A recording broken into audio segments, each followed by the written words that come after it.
Have a seat, be comfortable. What more could we want from these two extraordinary individuals? First and foremost, I must say this is a real privilege for me specifically, but also because we're sitting with history makers. We have so many who are history makers in this room or wanting to achieve that sort of status when it comes to your own entrepreneurial journey, and we have that. Richa, first and foremost, Mubarak. Thank you so much. विश्व cup जीत के बाद कैसे महसूस कर रहे हो? बहुत अच्छा लग रहा है, लाइक जीतने के बाद बहुत अच्छा लग रहा है. सब जैसे विश कर रहे थे, जैसे सेलिब्रेट हुआ है पूरे इंडिया में, तो बहुत अच्छा लगा. And it's incredible, I must say, the coverage, because now we are seeing our World Cup winners everywhere. But a lot of us grew up with you, seeing you making the headlines, seeing you every day in the paper, something or the other. I wouldn't focus on the headline, but I'd focus on the fact that you were a young Indian woman on a global stage who was making history. Now when you see young women like Richa, young athletes like Richa making history, what has changed from that perspective, Sania? Well, good afternoon. And by saying you've grown up, everybody's grown up watching me makes me feel really Only old. me, Baba. We're the same generation. I grew up with you. We grew up together. We grew up together, yes. No, but I think that, when I started playing, young girls playing sport wasn't really something that was the most common thing to do. When as a young girl you said you wanted to play sport or become a professional, it was actually something people thought that you were joking about.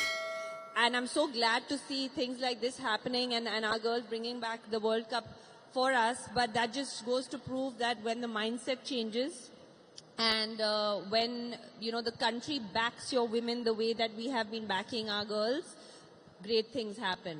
And that's the biggest change that I think has happened, where the belief has changed in women athletes can also be professional sports superstars. And I think and I feel extremely proud, that outside of maybe a few cricketers, the male cricketers that have always been, the stars of this country, per se, the most recognized faces are probably women athletes, whether it's at the Olympics, whether it's the, women's cricket team now, or whether it's, Asian Games. It's usually the women who bring back a lot more medals. And that's something that as a female athlete from this country, I'm super proud of. Last 3 Olympics, the first medals have all gone to Indian women, if I'm not wrong. Last 3 Olympics, the first medals was all Indian women. It is, and as women, no matter which part of the country we come from, what background we come from, we all have very similar struggles. We fight on the field and on the tennis court and in the boxing ring, but we also fight societal norms outside. And that's why female athletes should be celebrated more, because not only are they fighting the battles on the field, they're also fighting battles off it. Absolutely, Richa. I think Sania started playing 20 years ago. I mean, professionally, maybe. Yeah, 2003 right? Is when I turned 20. professional. So around the time she was born, basically. Thanks, Mandy. You're really making me feel very young today. No, what I'm trying to say is, because you wonder if it's different. You just struggle. Sania बात करिए ये struggle के बारे में. आप सिलीगुड़ी से आते हो, वहाँ से रिद्धमान साहा आते हैं. आप महेंद्र सिंह धोनी को मानती हो, उनके जैसे छक्के भी मारती हो, which is a big thing. आपकी टीममेट्स की कहानी बहुत सेम है. लड़के के साथ खेलती थी. शिफाली वर्मा तो बाल छोटे रखे बिकॉज रोहतक में के अकेडमी के लड़के को आने नहीं देते. तो आपकी भी ऐसी सिमिलर स्टोरी है, और विश्व कप जीतने के बाद आपको लगता है कि ये बदलेगा? जी, जब मैं छोटी थी तो मैं जो सिलीगुड़ी से मैं होती हूँ, तो उधर लड़की लोग का टीम नहीं था, तो मैं अकेली लड़की थी जो सिलीगुड़ी से आई है. एंड तो उधर मैं बॉयज़ के साथ ही ज़्यादा गेम, मैचेस एंड प्रैक्टिस करती हूँ.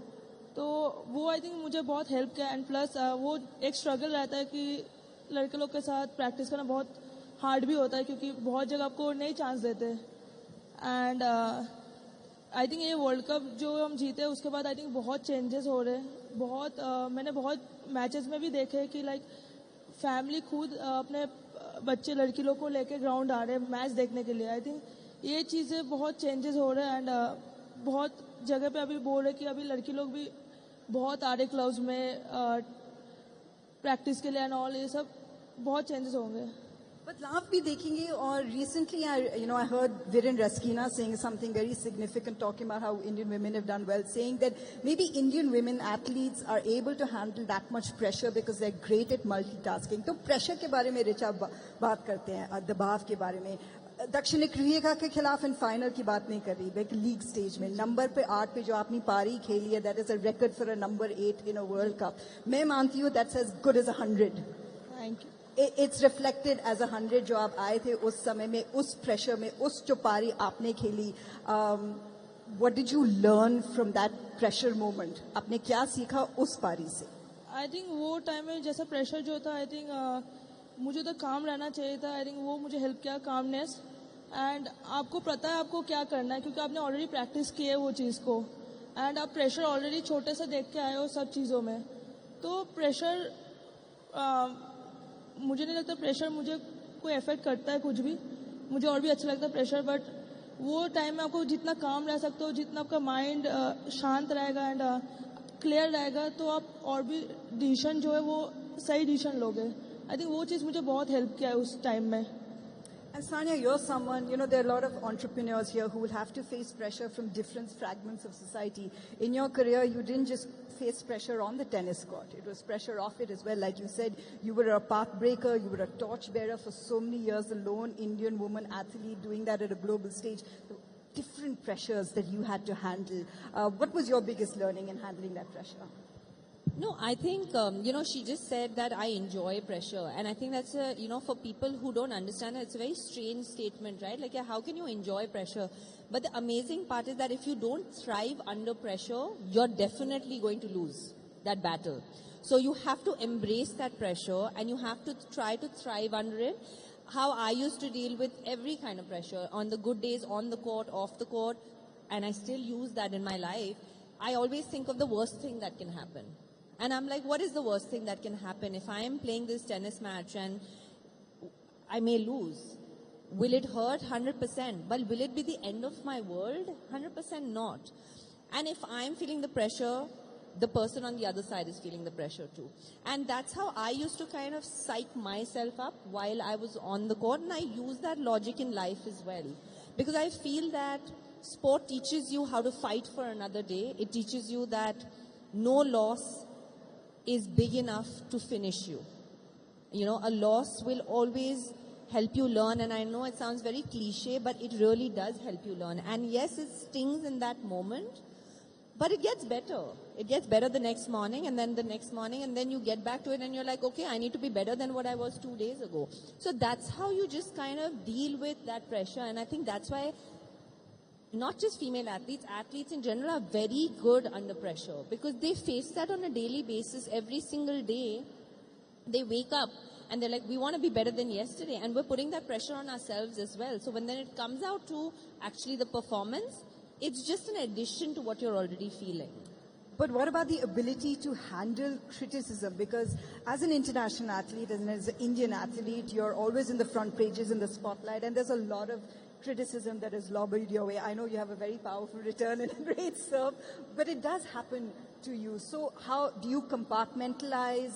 Do you let some of it filter in? How have you dealt with that your entire career? So there's a couple of ways to deal with it. I mean, she's still young, and my advice to her would just be, as somebody who has faced and grown up in an era where electronic media and social media was coming up. I mean, she's playing in an era where already there was social media and electronic media. When I was coming up, we were just about newspapers, and Sportstar was the only kind of window to sport. But then electronic media started coming, the tabloids started coming in, it started getting boring to talk just about forehands and backhands, and then they want to start talking about, other things of an athlete's life just to make things interesting. And then comes the criticism that you lost a match because you were out for dinner somewhere. So I'm saying that for me, it's made me very thick-skinned. So I actually find it quite humorous. I actually find it quite funny that people who have never held a cricket bat or a tennis racket or a boxing glove in their hand can have such a big opinion about what you do professionally. And I feel really sad for them sometimes because I'm like, you must really be unhappy with your life to hate someone you've never met who's trying to represent the country at the highest level. So you just take everything with a pinch of salt. You know, social media you take sometimes with a fist of salt, and you don't take the good to heart and you don't take the bad to heart. Because social media or media cannot make or break your day. It cannot be that important. What can make or break your day is what people you love feel about you, who you love feel about you, what communication you have with them, but not random people sitting behind keyboards. You cannot give them that validation and that acknowledgement and that power to make or break your day.